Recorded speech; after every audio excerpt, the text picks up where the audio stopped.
ये आत्मा न कभी जन्मता है और न मरता है, बिल्कुल पक्का। ये जन्म मरण किसका होता है?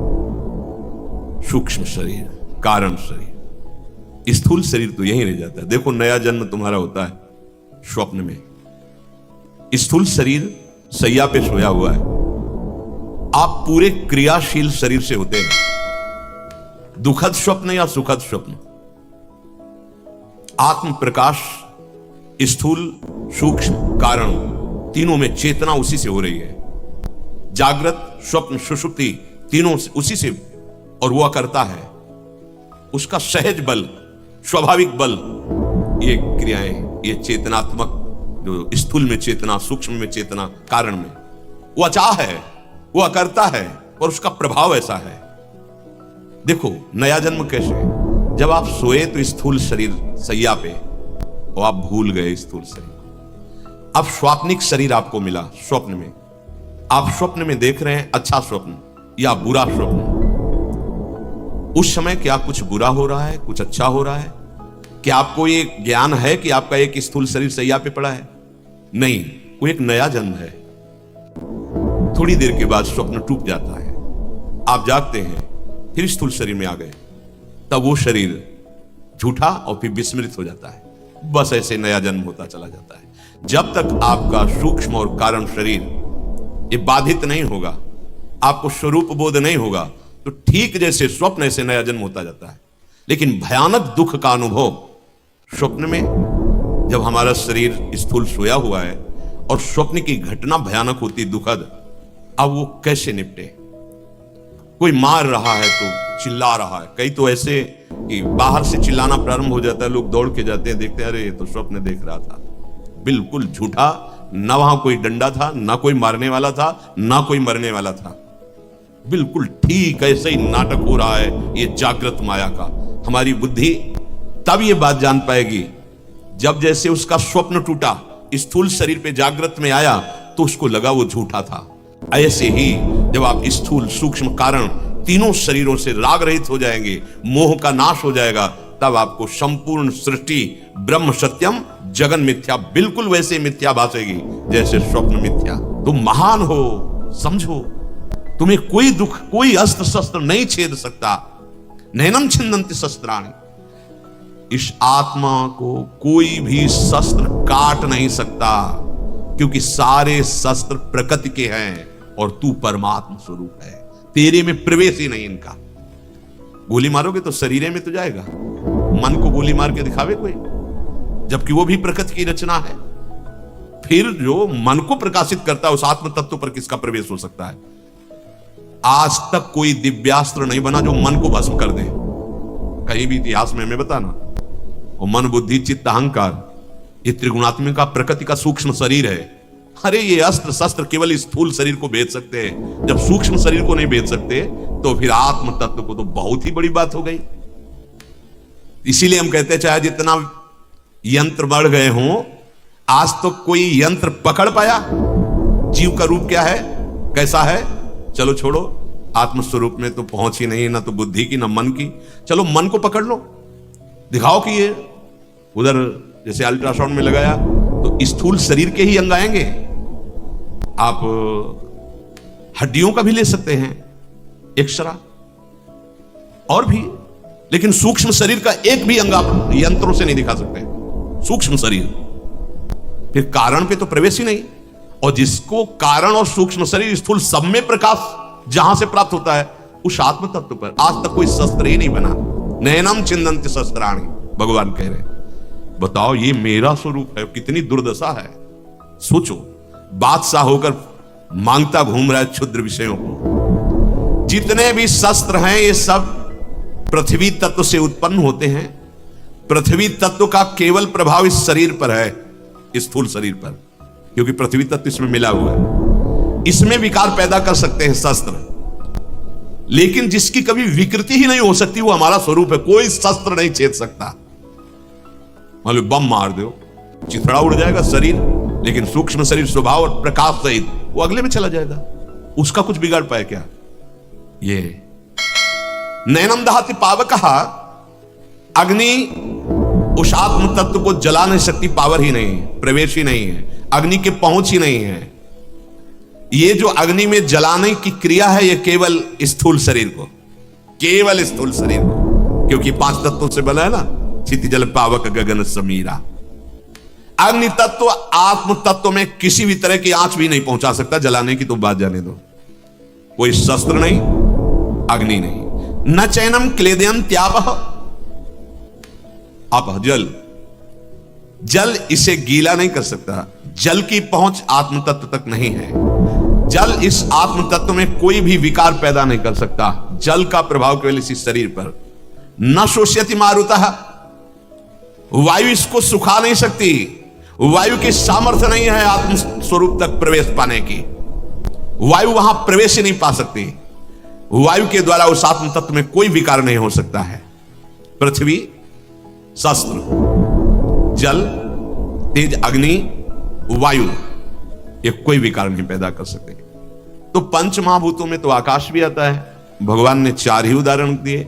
नैनम छिन्दन्ति शस्त्राणि, पृथ्वी तत्व, नैनम दहति पावका, तेज तत्व, ना चैनम क्लेदयम त्यापो अर्थात जल तत्व, न शोष्यति मारुतः वायु तत्व, और पंचभूतों से रचित शरीर है। तो पंचभूतों में भगवान ने आकाश का उदाहरण क्यों नहीं दिया? आकाश की तो यहां कोई चर्चा नहीं की। तो बोले जैसे इन पंचभूतों में 4 तत्व, पृथ्वी, जल, तेज, वायु, ये आकाश में कोई विकार नहीं पैदा कर सकते, कोई विकार नहीं पैदा कर सकते। आकाश को स्पर्श भी नहीं कर सकते। बीच में ही बादल बनते, पानी गिरता है, बीच में ही वायु चलती है। यद्यपि सबका जनक आकाश ही है, क्रम से प्रकट हुए, ये अपने जनक को कुछ भी नहीं कर सकते। पृथ्वी, जल, वायु और अग्नि, वो सबको अवकाश देता है। इन चारों को, पृथ्वी, जल, तेज, वायु, ये चारों तत्व आकाश से ही उत्पन्न होते हैं। तो अपने कारणभूत आकाश में विकार पैदा नहीं कर सकते। फिर जिस आकाश को भी जिसने पैदा किया, आकाश कितना महान है, उसी आत्म तत्व से फिर उस आत्मा को कैसे कष्ट पहुंचा सकते हैं? आत्म तत्व नित्य है, कोई भय नहीं पहुंचा सकता, ना शस्त्र, ना अग्नि, न जल। न बोले जल में डूब के मर गया कौन? प्राकृतिक शरीर छूट गया, क्योंकि जल से ही पोषण होता है, जल से ही मर जाएगा। वायु से ही पोषण होता है, और वायु ना मिले तो मर जाएगा। अग्नि से ही पोषण होता है, आग जले तो मर जाएगा। पृथ्वी तत्व से पोषण होता है, शस्त्रों द्वारा मारा जाता है, लेकिन आत्म तत्व में नहीं।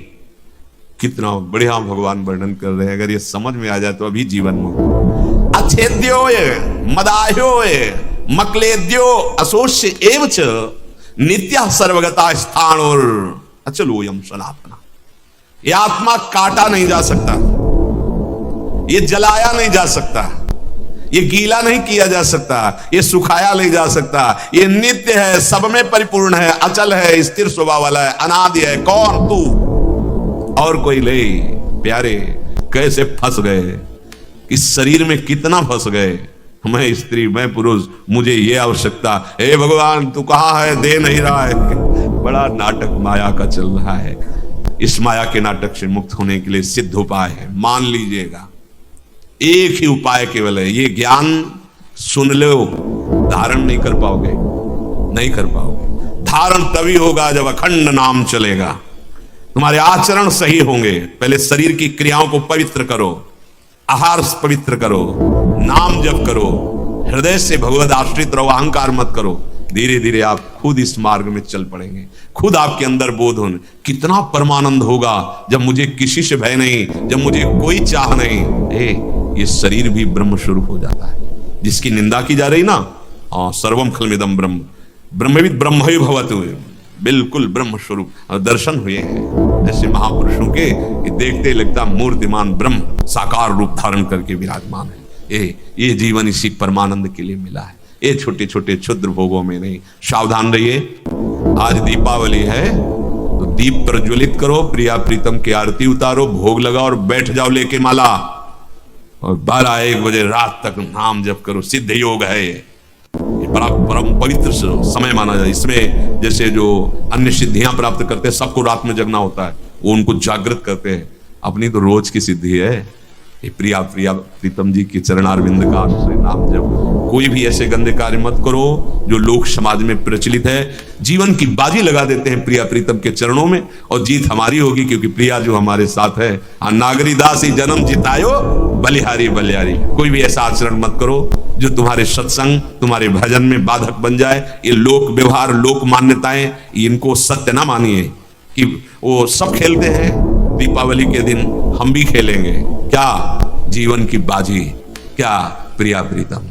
हमें इस जन्म में मेरे दीप महोत्सव का यही स्वरूप हो कि ज्ञान दीपक जल जाए, प्रेम दीपक जल जाए। ये असत आचरण कोई त्योहार होते हैं? ऐसे ये दीप प्रज्वलित आनंद महोत्सव है। भगवान रघुनाथ जी महाराज विजय प्राप्त करके आए पूरी अयोध्या दीप को। हम भगवान के हर अवतार की वंदना करते हैं, हम भारतवासी हर उत्सव मनाते हैं। ये भागवतिक उत्सव है, इसमें द्यूत कीड़ा आदि का कोई महत्व नहीं है। हम अपने प्रिया प्रीतम के साथ खेलें, हर त्योहार प्रिया प्रीतम से। कोई भी अशुद्ध भोजन, कोई भी अशुद्ध आचरण, तो ये सब बेकार हो जाएगा। जो सत्संग आप सुन रहे हैं ना, देखो चढ़ने में समय लगता है, गिरने में समय नहीं लगता, बनाने में समय लगता है, सालों लग गए हैं और 2 दिन में ढहा के फेंक सकते, 1 दिन में भी ढह सकता है। ढहने में, पतित होने में देर नहीं लगती, चढ़ने में देर लगता है। इसलिए सबसे प्रार्थना है त्योहार प्रिया प्रीतम की प्राप्ति। हमारा कोई भी त्योहार श्यामा श्याम से अलग नहीं होगा। हमारे श्यामा श्याम का श्रृंगार करो, विराजमान करो, दीपक जलाओ, आरती करो, भोग लगाओ, नाचो गाओ, सब प्रसन्न हो जाएंगे। सीधी बात समझो, मूल में जल चढ़ाने से सब डाल पत्ती सब जगह है। जिते विनायक शुभ अशुभ भिन्न करे नहीं कोई, क्योंकि अखिल कोटि ब्रह्मांड नायक परात्पर इसकी आराधना कर रहे हो तो जितने भी विनायक है शुभ अशुभ, जो पे कृष्ण चरण मन अर्पित तो करी है का नवग्रह। अगर कृष्ण के चरणों में मन अर्पित कर दिया, जिते विनायक शुभ अशुभ विघ्न करे नहीं कोई, विघ्न करे नहीं कोई, डरे कलिकाल कष्ट भय, हरे सकल संताप हरस हरिनाम जपत जय, उसकी विजय होती है। हाँ, हमारे सब कुछ श्यामा श्याम है, इनको विराजमान करो, इनके श्रृंगार करो, दीप प्रज्वलित करो, भोग लगाओ, आरती करो, मंजीरा उठाओ, पद गायन करो, नाचो, शांति से बैठ जाओ, माला जप करो। जो मंत्र मिला है, जितना समय लगे खूब आनंद पूर्वक, बस समाधि रूपी निद्रा में शयन, कोई उपद्रव नहीं, किसी भी तरह की बाह्य ऐसी चेष्टाएं नहीं जो हमारी उपासना को आगे बाधित कर दे। नाम जप करो, यही महामहोत्सव है। श्री राधा वल्लभ लाल की। दुनिया में इतना दुख है कि आप देख देख कर डिप्रेशन में पहुंच जाओगे। इतना दुख संसार में। और अगर आप भगवान के भजन में मगन हो तो आपको ये फिल्म जैसा दिखाई दे।